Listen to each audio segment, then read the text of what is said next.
teman-teman, Assalamualaikum warahmatullahi wabarakatuh. Perkenalkan, nama saya Najwa Nur Savitri dengan NIM 2310800246.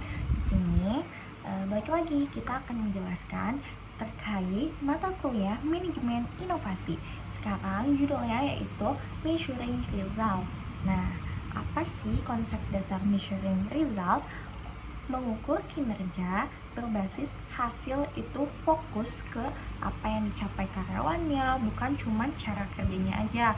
Untuk mengukur hasil cara kerja karyawan itu ada 3 komponen utamanya teman-teman. Yang pertama ada key accountabilities.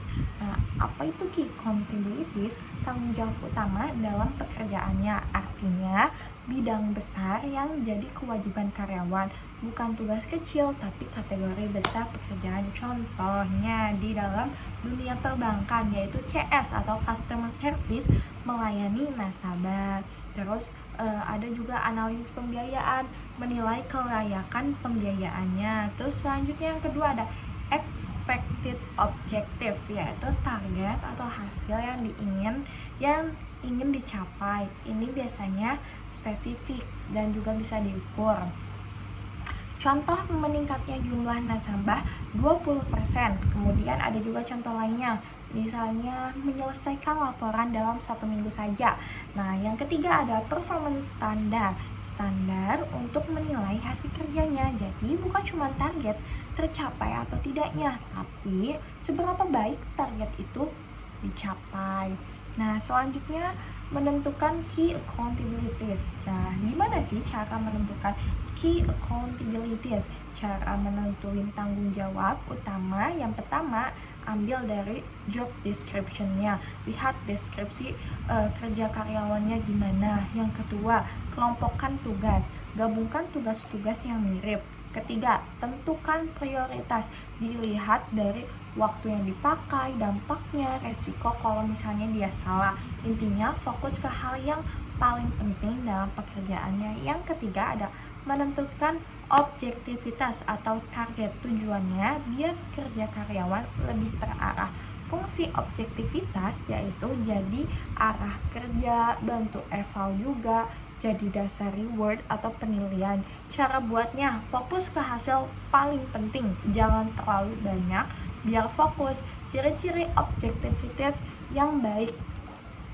Supaya efektif, objektivitas harus spesifik dan juga jelas, gak ambigu. Contoh yang salah nih ya, meningkatkan kinerja. Nah, yang spesifik itu jadi gini bahasanya, yang benarnya meningkatkan penjualan 15%, atau ada angka yang spesifik, dia tuh meningkat penjualannya tuh sampai ke berapa persen atau sampai berapa gitu teman-teman.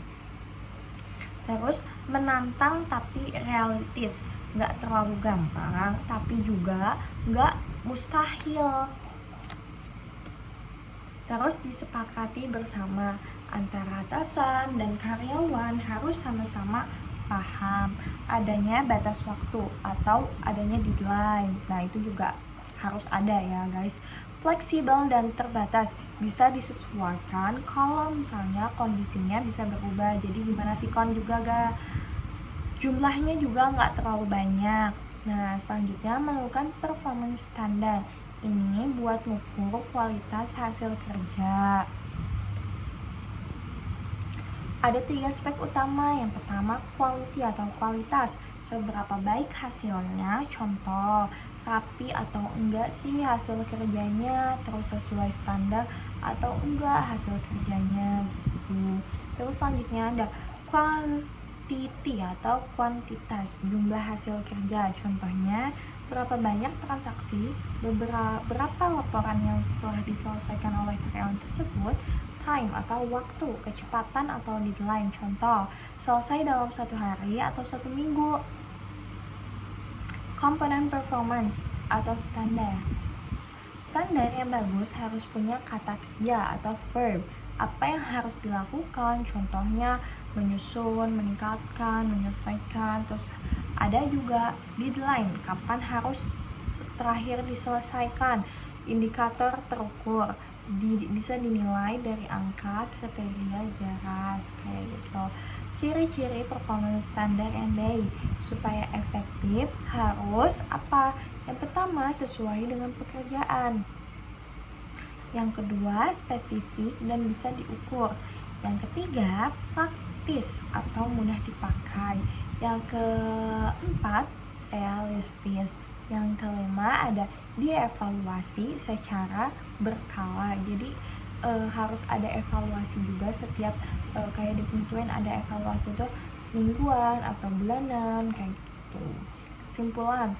Kesimpulannya dari materi yang tadi saya jelaskan atau Naya jelaskan, mengukur kinerja berbasis hasil itu ada 3 hal utama yang harus dilakukan. Yang pertama ada key accountabilities atau tanggung jawab utamanya. Yang kedua ada target yang jelas atau objektif. Yang ketiga standar penilaian atau performance standar. Kalau misalnya 3 ini udah jelas, udah detail, udah bener-bener ada dan dilakukan, maka karyawan bakalan jadi lebih fokus lagi dalam bekerjanya. Terus yang kedua, penilaian dari atasan untuk karyawannya juga itu bakal jadi lebih objektif, jadi nggak bakal adanya salah sasaran. Yang ketiga, reward dan evaluasi jadi lebih adil. Jadi pemimpin itu harus melakukan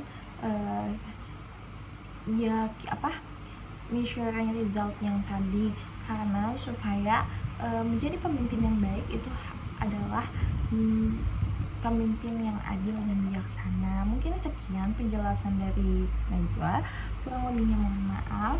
Terima kasih teman-teman telah menonton. Wassalamualaikum warahmatullahi wabarakatuh.